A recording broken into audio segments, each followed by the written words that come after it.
Giannis Antetokounmpo nasa Miami Heat na.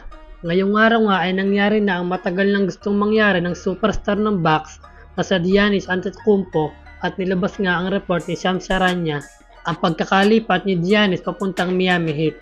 Halos isang taon din ang naging rumors na paglipat nga ni Giannis at ito na nga ay nangyari na nga.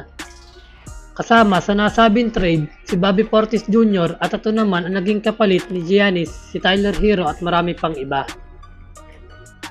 Pangalawa nga sa leading scorer ng Miami Heat si Tyler Herro na nag-average ng 20 points, 4 rebounds at 4 assists sa loob lang ng 33 games. At nag-average naman ngayong season si Giannis Antetokounmpo ng 27 points, 9 rebounds at 5 assists. Inaasahan nga din ng Boston Celtics na makukuha nila ang superstar ng Bucks dahil handa nilang bitawan si Jaylen Brown, makuha lang si Giannis.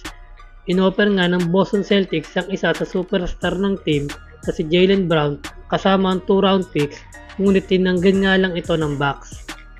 Maganda naman ang naging laruan ni Jaylen Brown ngayong season na nag-average ng 28 points, 6 rebounds at 5 assists.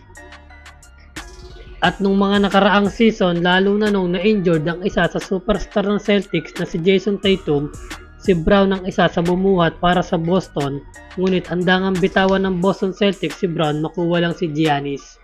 Magiging magandang tandem nga ito para sa Miami Heat dahil makakasama niya dito si Bam Adebayo, isa sa superstar ng Miami Heat, na nag-average last season ng double-double, 20 points at 10 rebounds. Matatandaan na gumawa ito ng history dahil umiscore nga ito ng 83 points, pangalawa sa may player na pinakamataas ang naging punto sa isang game. Kaya siguradong mas lalakas pa ang Miami Heat lalo na sa pagkuha nila kay Giannis. Ngayong na-trade na si Giannis Antetokounmpo sa Miami Heat, ano na kaya ang mangyayari sa kapatid niya si Thanasis Antetokounmpo? Tuluyan na kayang i-wave ito ng Milwaukee Bucks?